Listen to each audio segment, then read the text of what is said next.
voulais parler de la question de l'équilibre et du déséquilibre en partant essentiellement de deux hypothèses. La première, c'est qu'il y a en fait deux sortes d'équilibre qui dépendent un peu du point de vue que l'on prend. Le premier, c'est l'équilibre statique, c'est-à-dire si on considère le résultat des relations entre des personnages ou des forces différentes. Prenons l'exemple du corps humain.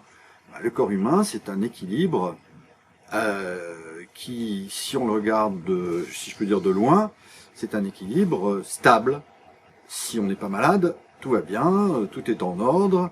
Et le deuxième équilibre, c'est évidemment, si on prend le même exemple, les forces, c'est l'équilibre en question, c'est le résultat, c'est la résultante des forces, la pulsation du cœur, le mouvement des artères, la régulation de la bile, etc., qui font que dans ce corps qui, vu de l'extérieur, a l'air stable et certains disent passif, c'est à mon avis un peu sot, eh bien ce corps vu d'une autre façon, de l'intérieur, si on peut dire, c'est un équilibre dynamique. Alors si on pense par exemple à l'exemple de l'architecture, on peut considérer un bâtiment vu de l'extérieur ou une voûte d'ogive dans son état final dans un équilibre stable, c'est la première vision de l'équilibre, ou bien on peut considérer les forces, la poussée qui s'exerce sur l'ogive, comme ce second équilibre, comme le résultat de forces antagonistes. Et si je crois que l'exemple de l'architecture est un bon exemple. Et puis, je forme une deuxième hypothèse, c'est que cet équilibre considéré soit dans sa stabilité, soit dans le dynamisme des forces qui l'agitent, peut être représenté de façon spatiale. Je trouve que l'image spatiale est assez éclairante.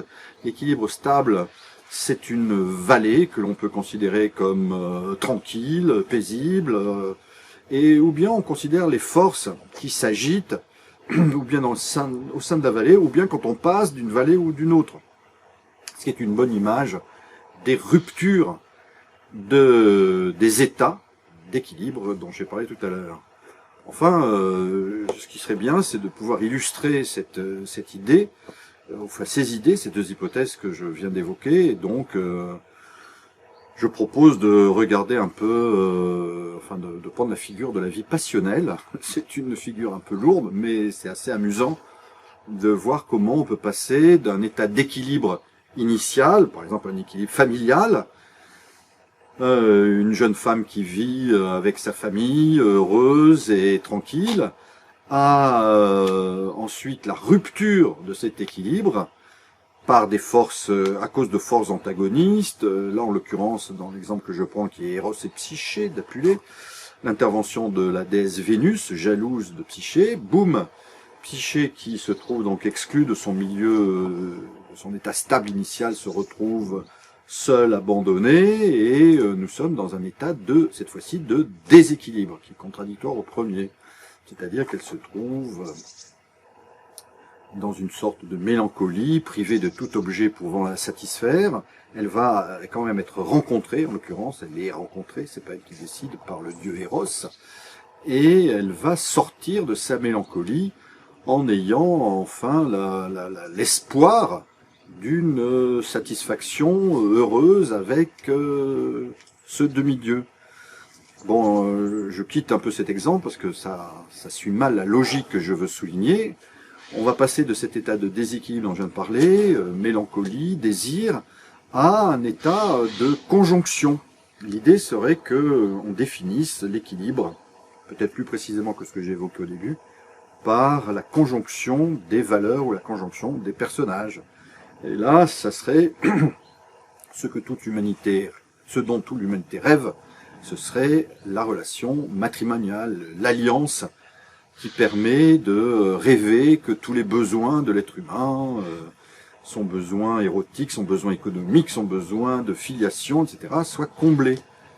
Mais voilà, donc on est dans un état d'équilibre de l'alliance. Et qu'est-ce qui va se passer? Il va se passer qu'entre un être humain d'un certain sexe et un être humain de l'autre sexe, ou du même sexe d'ailleurs, quand la relation érotique s'instaure, il y a toujours une marge, il y a toujours une distance, il y a toujours une non-emprise possible. Jamais on peut envisager de capturer l'autre totalement. Il y a toujours donc ce petit manque qui souvent dans certains récits se matérialise ou s'exprime par un interdit. Jamais tu ne pourras me voir dans telle ou telle condition, ou alors je ne t'épouse que si tu fais telle ou telle chose. C'est cet interdit qui écorne la jouissance rêvée, et finalement cet interdit est toujours rompu. Et donc on passe à cause de cette force déséquilibrante de l'équilibre matrimonial, donc rupture, transgression d'interdit, à l'état final qui est la disjonction. La disjonction étant sans doute la relation qui marque le déséquilibre, la disjonction des deux acteurs, de leurs deux univers, et le retour de chacun d'eux à son équilibre initial, ou quelquefois il y en a un qui meurt, c'est un autre type d'équilibre. Voilà, donc j'ai raconté un peu l'histoire de nos vies passionnelles en 4 termes: l'équilibre de départ, le déséquilibre du désir, et le rééquilibre de l'alliance espérée, rêvée, et finalement la séparation à cause de la rupture du contrat qui liait les deux acteurs. Voilà.